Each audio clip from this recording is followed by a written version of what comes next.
নমো ভগবতে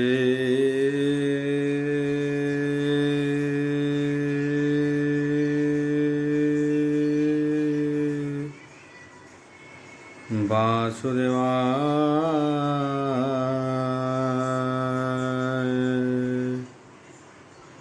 ওম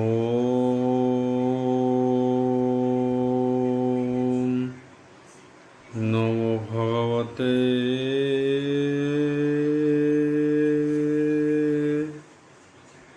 বাসুদেবায়।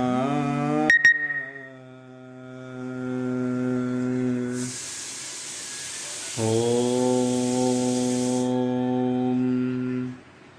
মঙ্গলাচরণ বাগীশা यस्य वदने लक्ष्येषु च वक्ष्यसि जसते हृदय वसति तन्नृसिंहं भजे विश्वसर्वदिवा लक्षणं श्रीकृष्णाख्य परध्याम जगध्याम नमामि तत् माधव माधव वैश्य सर्वसिद्धि विनायते वन्दे परस्परत्यं परस्परं प्रियलोकं मूकं करति वाचलं पङ्गुलङ्घयते गिरि यत्कृपाहतमः वन्दे परमानन्दो माधव जो ब्राह्मण रुद्रेण तु स्तुतन्ति दैवस्तव देवसङ्गपद पश्यन्ति जो सामज्ञा ध्यान वसते गदगदे मनसा पश्यन्ति जो योगिना जसन्ते न बुद्धिसुरासुरगण देवायस्तुते नमः नारायणं नमस्कृत्यं नरो चैव नरोत्तमः देवी सरस्वती व्यासं ततो जयमुदीरयं निर्गलं कल्पितं फलविमुखाभिद्रव्ययुक्तं विपतं भागवतं रसमलयं प्रभु।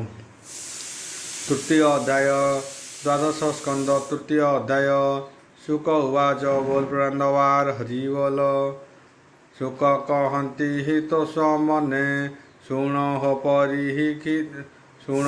परिहिक्ष राजने एकलिजुग हरे पृथ्वी रे अछन्ति जेते हे राजा वीरे एकुआरके हे हिंसा बही जिणीबा अर्थे हे दंडवाही सैनी मानहंकु साजिण राज्य जिणती हि करिरण मुहि घेनिबि हि बळे जिणी हेमंत भावे हे गर्भवणी जे भूमि मो भागे रोइब पुत्र पौत्रिक काले थिब हेमंते बोली हि सैन्य घेनी ता देखी हस हई मेदिनी देख विधाता काल गति स्वभावे कली हि जुग रीति आश्चर्य कथा मान देख हे राजा माने जे मूर्ख मृत्यु देवता खेल घर मञ्चे जन्म हाँकर मते जिणीबे हे लोड़ुछंती केतोते लोड़ीहीण ए पृथ्वी राजा मानक रजे मंत्र सुज्ञान बुद्धिहीन करती पंडित माने हे जेते कछंती अर्थशास्त्र बाहादे भ्रमंती एहि विचार व्यर्थ प्राय जेणे शरीर मिथ्या माय तेणु ए फेड़ प्रिय देह क्षणे छाड़े सहर्वमोह ए देहे विश्वास न करती षडईरि देह छंती कामादि एकादश इंद्र अविद्या कुहु करे बंदी एहांकु जिणहन्ते न चाहन्ति मनरे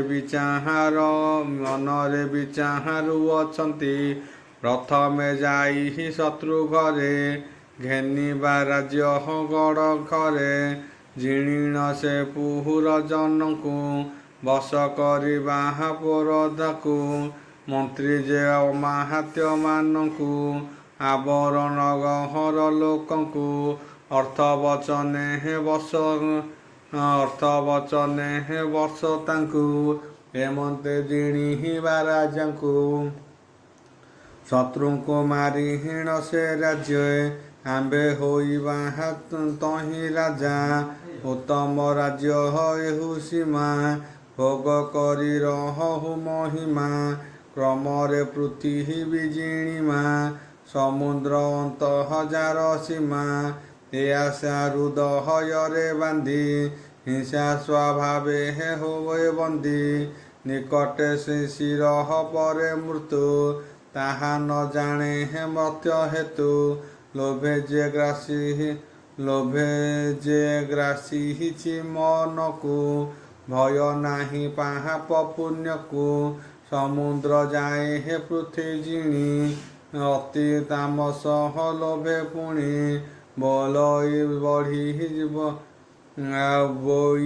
ବୋଇତେ ବଢ଼ି ବଣିଜାରେ ପଶନ୍ତି ସମୁଦ୍ର ଭିତରେ।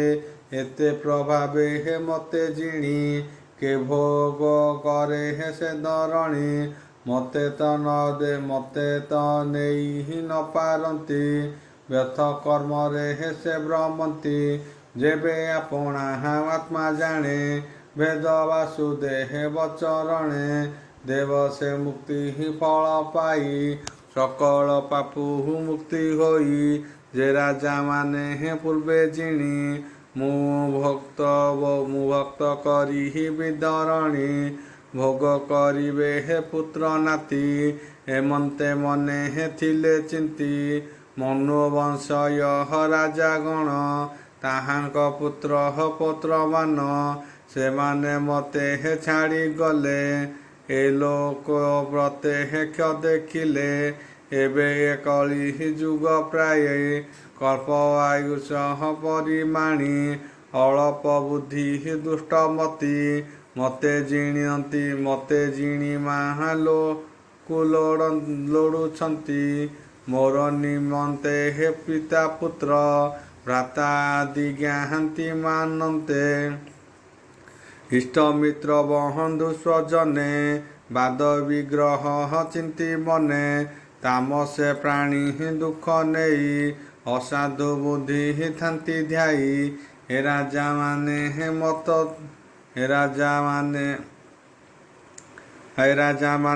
ମତ ଦ୍ୱାରେ ପଡ଼ି ତ୍ରିଗୁଣ ବନ୍ଧନରେ। ଏ ସର୍ବଭୂମି ଯେ ମୋହର ରେ ମୂର୍ଖ ନୁହଁ ଇତୋହର। ମୂର୍ଖପଣରେ ଏହା ଭାବ୍ୟାସି ଅନ୍ୟାନ୍ୟ ହୁଅନ୍ତି ବିନାଶୀ। ମୋର ନିମନ୍ତେ କରିବାଦ ଅର୍ଜନ୍ତି ହରାନ୍ତି ସମ୍ପଦ। ସତ୍ୟ ଯୁଗାଦି ଯେତେ ରାଜା ଯେସନେ ପାଳୁଥିଲେ ପ୍ରଜା। ପୃଥୁପୁରବଃ ରାଜେ ବାଗାଦି ସହସ୍ରାଜୁନ ନହୁଷାଦି।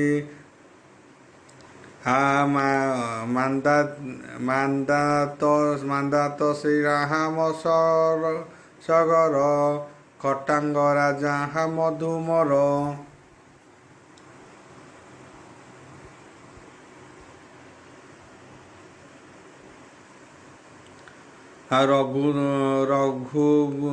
ରଘୁ ତୁଣ ବୁନ୍ଦି ଯଜାଦି ଶାନ୍ତନୁ ଭରହତ ସର୍ଜାତି। ନୌଷଧ ଗଭୀର ରଥରାୟ କକଥୁ ନୃତ୍ୟ କୁବଳୟ। ହିରଣ୍ୟ କଶ୍ୟପକୁ ସମର ରାବଣ ହିରଣ୍ୟାସ ବୀର। ମୃତମନୁଚି ଯେ ତା କରା ଆବର ଅସୁର ନାରକା। ଏ ଆଦି ଯେତେ ରାଜା ଥିଲେ ଅନ୍ୟ ଦାନବ ମହିପାଳେ। ସମସ୍ତେ ସର୍ବଜ୍ଞର ବୀର ମହିମା ଶୁଣିଛି ତାଙ୍କର। ସମର୍ଥ ସର୍ବଜ୍ଞ ଅଟନ୍ତି ବଳେ ସର୍ବତେ ହେଜ ବୋଲନ୍ତି।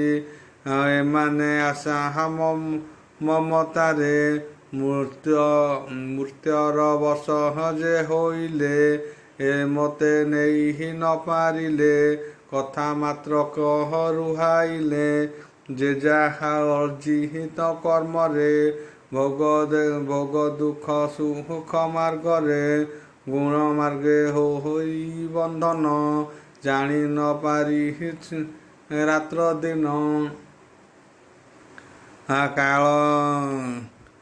କାଳ ବଶରେ ଅକୃତାର୍ଥ ଲୋଭେ ନ ସଞ୍ଚି ପରମାର୍ଥ କୃଷ୍ଣ ପଦାର ବିନ୍ଦ ଛାଡ଼ି ପତିତ ମାର୍ଗେ ଚିତ୍ତ ବଢ଼ି କୃଷ୍ଣକୁ ନ ଜାଣିଲେ ଯେଉଁ ଜାତ ନା ଜନ୍ମ ମୂର୍ତ୍ତ ତେଣୁ ଏମନ୍ତେ ଭାସି ମହିଷୀ ବିଷ୍ଣୁ ଲୀଳାକୁ ପରସଞ୍ଚି ସୁକ କହନ୍ତି ପରୀକ୍ଷିତ ଏମନ୍ତେ ଶ୍ରୀକୃଷ୍ଣ ଚରିତ ଏ ଯେଉଁ କଳି ଯୁଗ ରୀତି କହିଲୁ ନୃପହ କୂଳ ଖ୍ୟାତି ଏ ଯେ ଉଦୟ ଅସ୍ତ ପ୍ରାୟ ସଂସାର ମାୟା ଜାଲ ମୋହ ଜ୍ଞାନ ବୈରାଗ୍ୟ ଅନୁଭବ ବିଭୂତି ପରମାର୍ଥ ଭାବ ଏମାନ ନାହିଁ ଏହାଙ୍କର ଏଣୁ ଅଧର୍ମ ପରିଚାର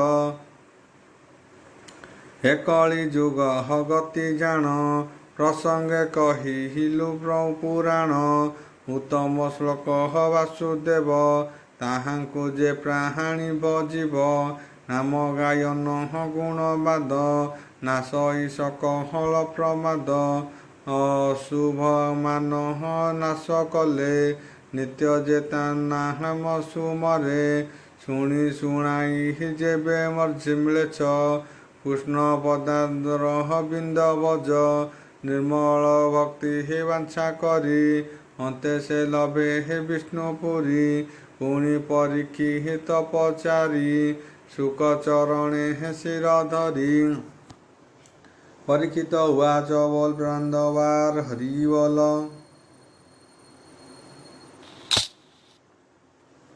ହେ ଭଗବାନ ଆତ୍ମା ରୂପୀ କଳି ଘୋଟିବ ତମ ବ୍ୟାପୀ ଏ ଯୁଗେ ପ୍ରାଣୀଙ୍କ ନିସ୍ତାର ହୋଇବ ଯେ ବହଣ ପ୍ରକାର ମୃତକୁ କେ ମହନ୍ତେ ଜିଣିବେ ଏହା ସଂକ୍ଷେପେ କହ ଏବେ ଯୁଗ ଧର୍ମ ଯୁଗ ନିର୍ଣ୍ଣୟ କଳ୍ପର ପ୍ରଳୟ ବିଷୟ ଈଶ୍ୱର ରୂପୀ ଯେଉଁ କାଳ କହତା ଗତି ଅନ୍ତରାଳ ସୁକ ହୋଇଣ ତୋଷ ମନ କହନ୍ତି ଯୁଗ ଧର୍ମ ମାନ ସୁକ ଉବାଚ ବୋଲ ପ୍ରାନ୍ଦବାର ହରି ବୋଲ। ସତ୍ୟ ଯୁଗର ଧର୍ମ ଶୁଣ ଥିଲା ଯେ ଚାରି ପାଦ ପୁଣ୍ୟ ସେ ଯୁଗେ ପ୍ରାଣୀ ମାନେ ପୁଣ ଚାରି ପାଦେ ଧର୍ମ କରିଣ ସତ୍ୟ ଶପଥ ସତ୍ୟ ତପସ୍ୟା ଦୟା ଦାନ ଧର୍ମର ଏ ଚାହାରି ଚରଣ ସେ ଯୁଗ ପ୍ରାଣୀ ଦୟାଶୀଳ ସନ୍ତୋଷେ ସତ୍ୟ କ୍ଷମାଧୀର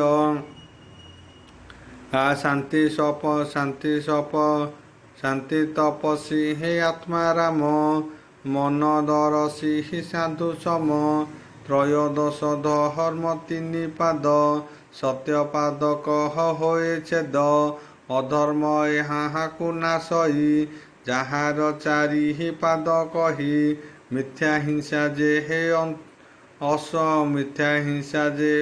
ଅସନ୍ତୋଷ ବିଗ୍ରହ ଏ ଚାହାରି ପ୍ରକାଶ ସେ କାଳ ପ୍ରାଣୀ ମାନେ ପୁଣ କ୍ରିୟା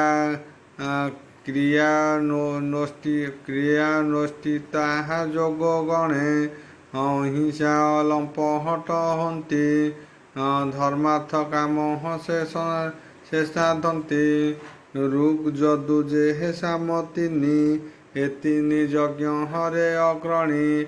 ବ୍ରାହ୍ମଣ ଆଦି ବର୍ଣ୍ଣମାନ, ଉତ୍ତମ ମଧ୍ୟ କନିଷ୍ଠଣେ। ଏ ଭାବେ ଏ ଯୁଗ ଚଳଇ, ତିନି ପାଦେ ଧର୍ମ ହରଇ। ଦ୍ୱାପରେ ଧର୍ମ ଦୁଇ ପାଦ, ଧର୍ମ ଦ୍ୱିପାଦେ କ୍ରମେ ଦ୍ୱିପାଦ ହୋଏ ଛେଦ। ତପସତ୍ୟ ଦହୟା ଦାନରୁ, ତୁଟଇ ଯୁଗ ଅନୁସାରୁ। ହିଂସା ଅସନ୍ତୋଷ ବୈର, ମିଥ୍ୟା ଲକ୍ଷଣ ଅଧର୍ମର। ଏହାଙ୍କ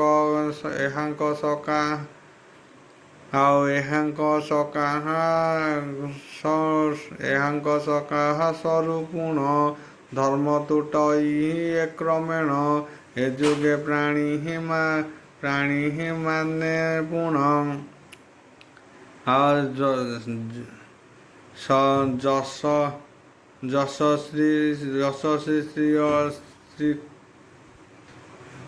ଯଶଶ୍ରୀ ଶ୍ରୀରହଳେ ନିପୁଣ, ସର୍ବଦା ସେ ଦେହେବ ପଢ଼ନ୍ତି।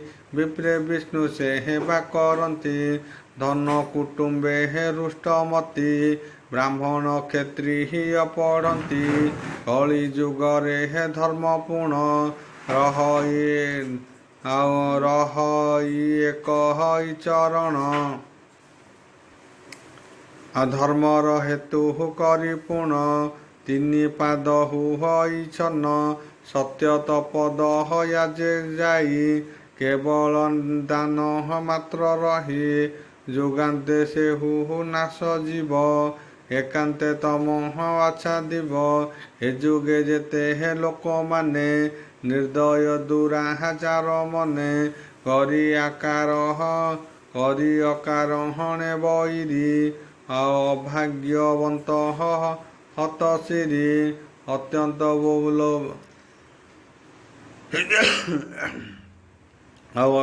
ଲୋଭୀ ଜନେ ହେବେ। ଶୂଦ୍ରେ ଯେ ବହୁତ ବଢ଼ିବେ, ସତରଜତମ ତ୍ରିଗୁଣ। ପୁରୁଷେ ଥାଇ ଅନୁକ୍ଷଣ, କାଳର ବଳେ ଗୁଣ ଦୋଷ। ହୁଅଇ ଅଳପ ବିଶେଷ, ବଢ଼ଇ ସତଃ ଗୁଣ ଯେବେ। ମନ ବୁଦ୍ଧି ଇନ୍ଦ୍ରିୟ ତେବେ, ଜ୍ଞାନ ତପରେ ରତ ହୋଇ। ଶ୍ରୀବାସୁଦେବଙ୍କୁ ଭଜଇ, ତାଙ୍କ ପଦାରବିନ୍ଦେ ଭକ୍ତି। ଉଦୟ ହୋଇଲେ ମୁକତି, ଭକତି କୃଷ୍ଣ ପାଦେ ଜାଣ। ସତ୍ୟ ଯୁଗର ଲକ୍ଷଣ, ଯେବେ କାମ୍ୟ କର୍ମ ଯଶରେ। ବୁଦ୍ଧି ବଢ଼େ ରଜ ଗୁଣରେ, ତ୍ରେତୟା ଯୁଗର ଚିହ୍ନ ଏହି। ଯଜ୍ଞରେ ପଶୁ ବଧ ଯହିଁ, ତହିଁ ସ୍ୱର୍ଗାଦି ଭୋଗ ପାନ୍ତି। ସେ ପୁଣି ହନ୍ତି ଗତାଗତି, ବୁଦ୍ଧିମନ୍ତ ପ୍ରାଣୀ ତା ଜାଣି। ନିଷ୍କାମ ମତେ ଭଜେ ଚକ୍ରପାଣି, ଯେବେ ଦ୍ୱାପର ଯୁଗ ହୋଇ। ରଜ ତମ ଗୁଣ ବଢ଼ଇ, ଲୋଭ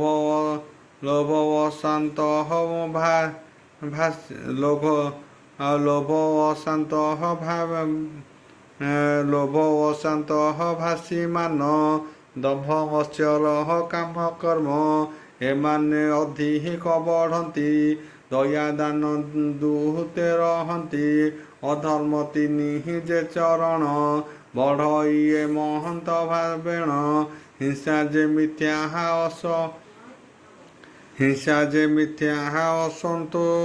ଅସନ୍ତୋଷ। ଦ୍ୱାପର ଲକ୍ଷଣ ବିଶେଷ, ଯେବେ ସେ କଳି ଯୁଗ ହୋଇ। ଏକାତମ ଗୁଣ ବଢ଼ଇ, ପ୍ରାଣୀମାନଙ୍କର ଯେ ପୁଣ। ସକଳ ମାୟା ମିଥ୍ୟା ଗୁଣ, ବିଷାଦ ନିଦ୍ରା ହିଂସା ଶୋକ। ବଢ଼ଇ ମାୟା ମୋହ ଦୁଃଖ, ଏତେ ଗୁଣରେ କଳି ହୋଇ। ସେ କଳି ତାମହ ସବলাই, ପ୍ରାଣୀ ଏ ହନ୍ତି ମନ୍ଦମତି। ଅଳପ ଭାଗ୍ୟ ସେ ଜାଣନ୍ତି, ଅଳପ ଭାଗ୍ୟ ସେ ଜିଅନ୍ତି ବହୁତ ଭଖନ୍ତି ଆହାର କାମି ହୁଅନ୍ତି ମୂଢ଼ ନର କୁଟୁମ୍ବ ଜୀବିକା ବିହୀନ ଦରିଦ୍ର ହୋଇ ବଞ୍ଚେ ଦିନ କୁଳ ସ୍ତ୍ରୀ ହୋଇ ଦୋଚାରୁଣୀ କୁଳ ସ୍ତ୍ରୀ ହୋଇ ଦୋଚାରୁଣୀ ଅସତୀ ପଣେ ଅସତୀ ପଣେ ସାହସିନୀ ଦେବ ବ୍ରାହ୍ମଣ ଗୁରୁ ସ୍ୱାମୀ ଶାଶୁ ଶ୍ୱଶୁରଙ୍କୁ ନ ଗୁଣି ରାଜ୍ୟରେ କଣ୍ଟହ ପ୍ରବର୍ତ୍ତିବେ ଦେବଙ୍କୁ ପାଷାଣ୍ଡେ ଦୂଷିବେ ପ୍ରଜା ସର୍ବସ୍ୱ ରାଜା ନେବ ତାଙ୍କୁ ବହୁତ କଷ୍ଟ ଦେବ ବ୍ରାହ୍ମଣେ ଜିହ୍ୱା ଇନ୍ଦ୍ର ବଶ ହୋଇଣ କର୍ମ ଯେବେ ନାଶ କ୍ରିୟା ବିକ୍ରିୟ ଦେବ କରି ଦ୍ରବ୍ୟ ନୋହିବେ ବ୍ରହ୍ମଚାରୀ ସନ୍ନ୍ୟାସୀ ହେବ ଅନାଚାରୀ କୁଟୁମ୍ବ ଘେନି ଗୃହ କରି ଲୋଭେ ଶୈବ ବୃତ୍ତି କରିବେ ବେଦ ଧରି କାମ ବହିବେ ଯେତେ ନାବ ପ୍ରହସ୍ତ ତପସ୍ୀ ଅଜ୍ଞାନେ ହେବ ଗ୍ରାମବାସୀ ସ୍ତ୍ରୀ ପୁରୁଷ ସୁନ୍ଦର ବିରୂପ ବିକହଟ ଶରୀର ସଜନ୍ତେ ସ୍ତ୍ରୀ ମାନେ ପୁଣ ବହୁତ କରିବେ ଭୋଜନ ହୋଇବେ ଅତ୍ୟନ୍ତ ଦୁର୍ଲଭ ବିସ୍ତାରେ ହୋଇବେ ତନୁଜ ନିରତେ କହି କଟୁବାଣୀ ଶାଶୁ ଶ୍ୱଶୁରଙ୍କୁ ନ ଗଣି ସ୍ୱାମୀ ଗୁରୁଜନ ନ ମାନି ଚୌର୍ଯ୍ୟ ମାୟା ସାହସିନୀ ପାପିଷ୍ଟ ବୁଦ୍ଧି ମର୍ତ୍ତଦର୍ବ୍ୟ ବ୍ୟଭିଚାରିଣୀ ଏ ସ୍ୱଭାବ ମନୁଷ୍ୟମାନେ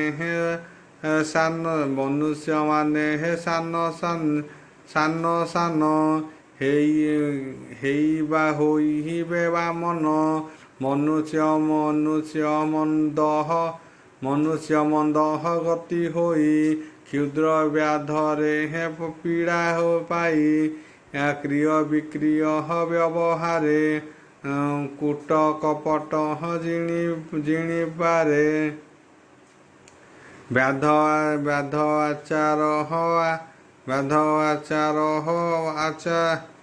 ଆଚରିବେ ମୃଗ ମତ୍ସ୍ୟ ବଧ କରିବେ ଛନ୍ଦ କରି ଜୀବ ମାରିବେ ପ୍ରାଣୀ ହିଂସାରେ ନାସିବେ ବିନା ବିପାକେ ସର୍ବଜନେ ଆପଣା ବୃତ୍ତି ଛାଡ଼ି ଅନେ ନିନ୍ଦିତ ଜୀବିକା କରିବେ ପତିତ କର୍ମ ଆଚରିବେ ସ୍ୱାମୀ ନିର୍ଦ୍ଧନ ହେବ ଯେବେ ସେବକ ତାକୁ ଛାଡ଼ିଦେବେ ସେବକେ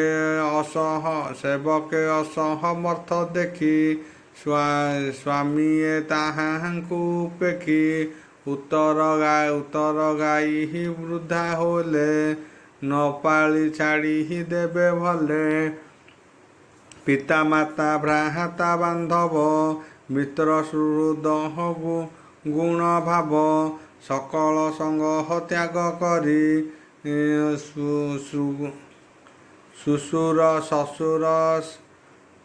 ଶ୍ୱଶୁର ଶାଳ କେ ପଚାରି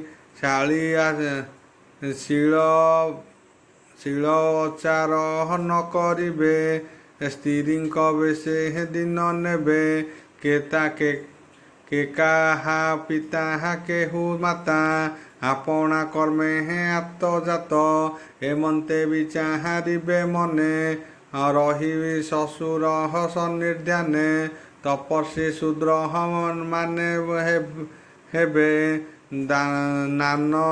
ନାନା ପ୍ରତିଗ୍ରହ କରିବେ। ସେମାନେ ଉଚ୍ଚ ସ୍ଥାନେ ଥିବେ।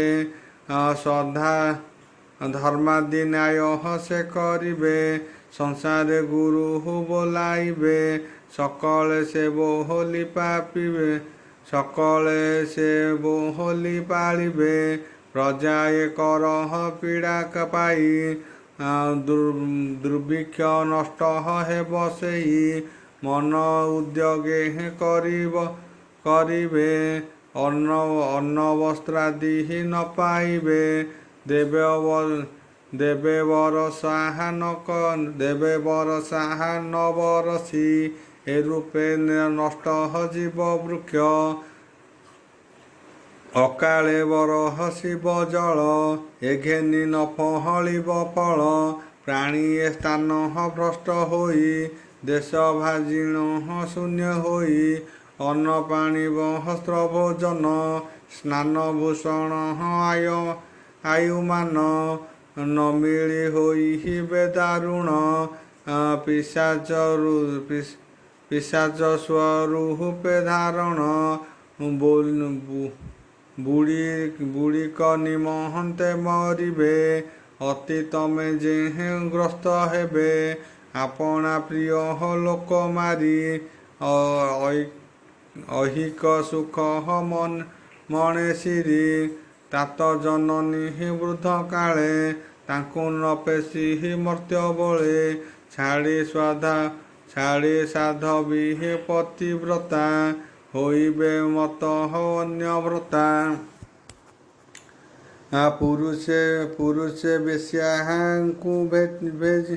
ପୁରୁଷେ ବେଶ୍ୟାଙ୍କୁ ଭଜିବେ।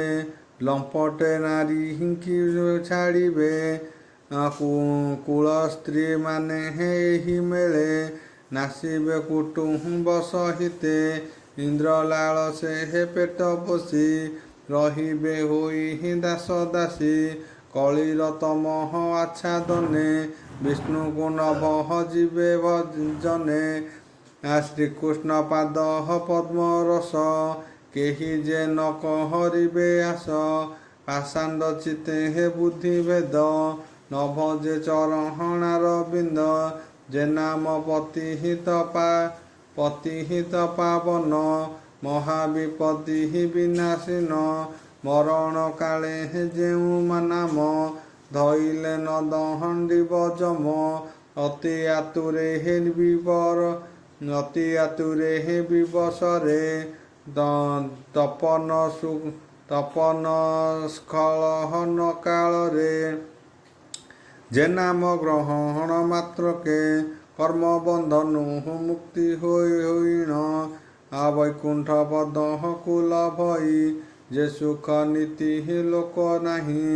ତାଙ୍କୁ ନ ଭଜେ ମୂଢ଼ ପ୍ରାଣୀ ମାୟାକୁ ସତ୍ୟ ପ୍ରାୟ ମଣି। ଏ କଳି ଯୁଗେ ପାପ ଯେତେ ପ୍ରାଣୀ ସଞ୍ଚଇ ମାୟାଗ୍ରସ୍ତେ। ନାମ ମାତ୍ରକେ ପାପ ନାଶେ ଅନ୍ତେ ବୈକୁଣ୍ଠ ପୁରେ ବସେ। ଯେ ନାମ ଶ୍ରବଣ କୀର୍ତ୍ତନ ପୂଜାଚରଣ ଧ୍ୟାନ। ହୃଦ କମଳ ମଧ୍ୟରେ ଥାଇ ଅଶେଷ ପାପକୁ ଦହଇ। ଅନ୍ତେ କୋଟି ଯେ କଳ୍ମଷୁ ସ୍ମରଣେ କରେ ତାହା ନାଶୁ। ଏ କଳି ଯୁଗ ଏକାସାର ଭଜନ ଶ୍ରବଣ ପୟର। ଏ ବିନୁ ଗତି ନାହିଁ ଭଜ ସୁଜନେ ମନ ଦେଇ।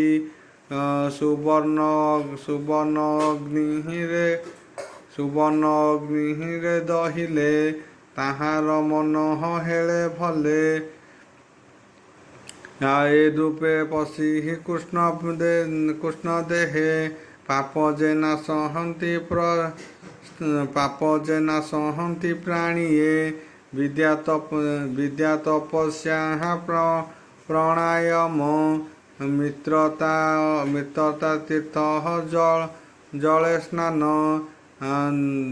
ବ୍ରତ ଆରମ୍ଭ ଯଜ୍ଞ ଦାନ ଦେବତା ପୂଜା ନାନା କର୍ମ ଏତେ ଅତ୍ୟନ୍ତେ ଶୁଦ୍ଧ ହୋଇ ଆତ୍ମା ଧରି ନ ପାରଇ ଏ ସର୍ବ ଫଳେ ଅଧିକାରୀ ପାପ ପୁଣ୍ୟକୁ ଭୋଗ କରି ବସୁଦେବ ଭଜନ ବିନୁ ଉଦ୍ଧରି ନ ପାହାରଇ ତନୁ ଭୂତ ଭବିଷ୍ୟ ବର୍ତ୍ତମାନ ବିଧାନେ ହୁଏ ହେ ସାବଧାନ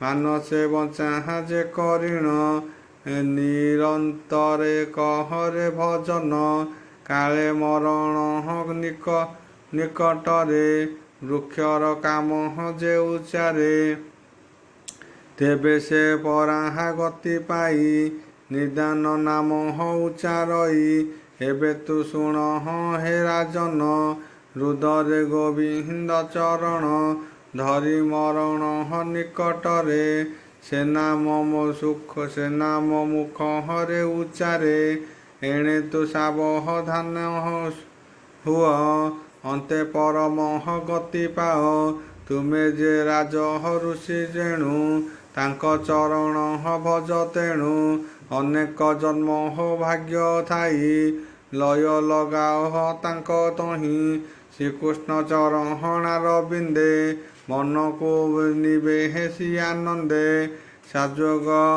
ସାଯୋଗ ମୁକ୍ତି କି ପାଇବ କଳି କଳୁଷ ନାଶ ଯିବ ଯେ ଜନ ଭଜେ ବିଷ୍ଣୁ ପାଦ ଲଭେ ସାଜ୍ୟତି ମୁକ୍ତି ପଦ ସେ ବିଷ୍ଣୁ ଅଙ୍ଗେ ଲୀନ ହୁଅନ୍ତି ସେ ବିନା ନାହିଁ ଅନ୍ୟ ଗତି ସେ ବାସୁଦେବ ସର୍ବମୟ ସର୍ବଦା ସର୍ବ ଜନ ଶ୍ରେୟ ସେ ବାସୁଦେବର ମହିମା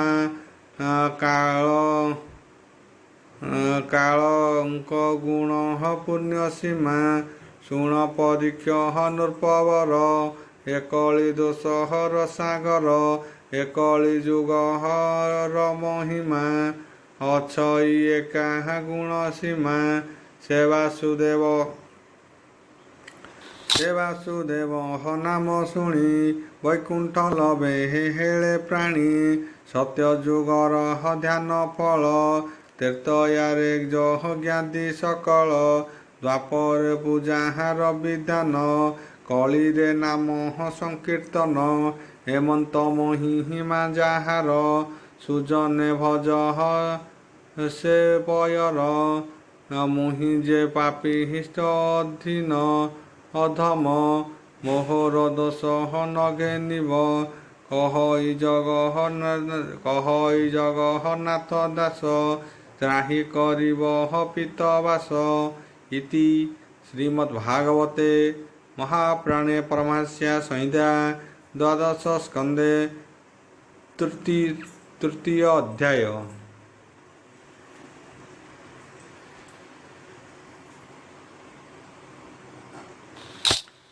ଚତୁର୍ଥ ଅଧ୍ୟାୟ ଦ୍ୱାଦଶ ସ୍କନ୍ଧ ଚତୁର୍ଥ ଅଧ୍ୟାୟ।